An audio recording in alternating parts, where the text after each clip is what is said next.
अल्लाह अकबर, अल्लाह अकबर। 12 घंटे पहले देर रात को इसी तेल अवीव पर ईरान का जो हमला हुआ था, उस हमले में 4 यहूदी भी मारे गए हैं। श्रीलंका ने 23% कुकिंग ऑयल के दाम बढ़ा दिए हैं और अभी पूरी दुनिया में तेल के दाम भी बढ़ने वाले हैं। वहाँ ईरान ने एक और प्रदर्शनकारी को फांसी पर लटका दिया है।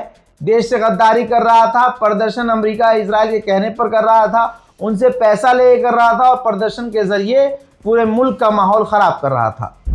दोस्तों, जिन्हें घमंड था कि हमारे यहाँ तो पेट्रोल डीजल पानी के भाव है, उस सऊदी अरब ने भी आखिरकार अब जाकर डीजल पेट्रोल के दाम बढ़ा दिए। उधर यूएई में ऑयल फैसिलिटी पर आग नजर आ रही है, सैटेलाइट इमेज से खुलासा हुआ है। यही यूएई रोज कहता है कि हमने ईरान की मिसाइलें रोकी, ईरान के ड्रोन रोक लिए, लेकिन तस्वीर सैटेलाइट की देखिए, तबाही उसके इंफ्रास्ट्रक्चर पर नजर आ रही है। ईरान के मेंबर ऑफ पार्लियामेंट ने बहुत बड़ी बात कही। उन्होंने कहा कि हम एक ऐसे दुश्मन से लड़ रहे हैं जो खतरनाक है, जो कोई लॉ नहीं मानता, जो कोई भी इंटरनेशनल लॉ नहीं मानता, तो हमें भी उनसे उन्हीं के अंदाज में लड़ना होगा। बहुत बड़ा अपडेट आपको दूं, पाकिस्तान, इजिप्ट, तुर्की फिर से सीज फायर की बात कर रहे हैं दोनों से, और प्रपोजल दिया है नया पाकिस्तान ने।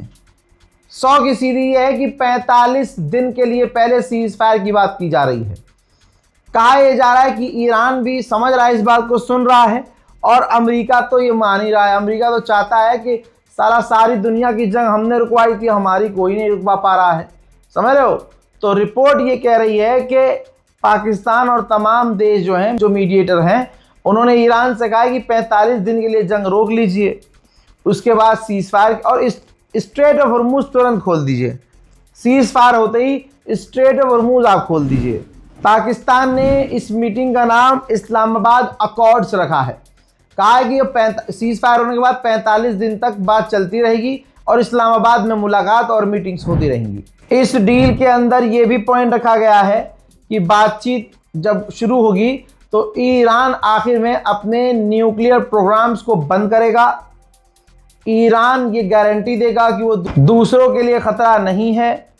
साथ ही ईरान के जो सीज किए हुए पैसे हैं वो ईरान को लौटाए जाएंगे। ईरान पर से तमाम पाबंदियां हटाई जाएंगी। ईरान ने भी ऑफिशियली ऐलान किया है कि हमें प्रपोजल मिला है, लेकिन कोई भी डेडलाइन जैसी धमकी हमें दी जाती है तो हम डेडलाइन नहीं मानेंगे। अब ये नहीं पता कि इसमें कितनी सच्चाई है, लेकिन आधिकारिक सोर्स से खबर आ रही है कि अमेरिका का वाइस प्रेसिडेंट और ईरान के विदेश मंत्री इनडायरेक्ट वे में बात कर रहे हैं। बीच में कोई है, इनडायरेक्ट वे में बात चल रही है। उधर बहरैन जो बहरा हो चुका है ईरान के हमले के बाद, इसकी इतनी औकात हो गई है कि यूएन के अंदर कह रहा है कि स्ट्रेट ऑफ हॉर्मुज को ताकत के जरिए खुलवाया जाए। इजराइल के डिफेंस मिनिस्टर ने सामने आकर कहा है कि हमने ईरान के सबसे बड़े पेट्रोकेमिकल प्लांट पर हमला किया है, जो प्लांट 50% काम करना बंद कर चुका है। आगे उन्होंने कहा कि इसी तरह से आगे हम हमले और करेंगे और ईरान पर हमले बढ़ाएंगे। ईरान ने जो कहा था वो नहीं माना। शिराज में पेट्रोकेमिकल फैसिलिटी जो ईरान की है और ऑयल फैसिलिटी, उस पर आखिरकार इजराइल ने हमला कर दिया है। ठीक इसी तरह से ईरान के साउथ फारस फैसिलिटी जो है वहाँ पर भी ईरान के हमला इजराइल ने कर दिया है। ईरान ने जो जो कहा था ये ना करना ये ना करना, इजराइल ने वो तमाम चीज़ें की हैं। ठीक इसी तरह से ईरान के मेहराबाद इंटरनेशनल एयरपोर्ट को उड़ा दिया गया है। याद है, ईरान ने यही सब चीज़ें करने से मना किया था, लेकिन इजराइल ने वही सब किया है। मैं पिछले 10 दिन से दिखा रहा हूँ, देख लीजिए। बरतानिया के एयरबेस से B-1 और B-52 परमाणु बॉम्बर ईरान के लिए उड़ान भरकर ईरान की तरफ रवाना हो रहे हैं, ईरान पर बमबारी करने के लिए। ईरान को सीरियस होकर सोचना होगा कि ब्रिटेन का क्या करना है। असलियत शैतान की सामने आ गई है। यूएन के लिए जो इजराइल का एनवॉय है, उसने मीडिया पर आके कहा है कि हमें अधिकार है, इजराइल को अधिकार है कि हम ईरान के सिविलियंस को निशाना बना सकते हैं। अल्लाह अकबर। ठीक मुझे गाज़ा और फिलिस्तीन याद आ गया, जैसे इन्होंने वहाँ कहा था कि लोगों के बीच हमास छुपा हुआ है, इसलिए हम हमला करेंगे चाहे आम लोग क्यों न मरे। ऐसी ही बात अब ईरान के लिए कही है। कहा है कि हमारा अधिकार है, हमें हक है ईरान के सिविलियन पर हमला करने का, क्योंकि आतंकवादी उन्हीं के बीच छुपे हुए हैं। ऐसे ही ईरान के शिराज इंटरनेशनल इलेक्ट्रॉनिक्स फैसिलिटी पर भी हमले किए गए हैं।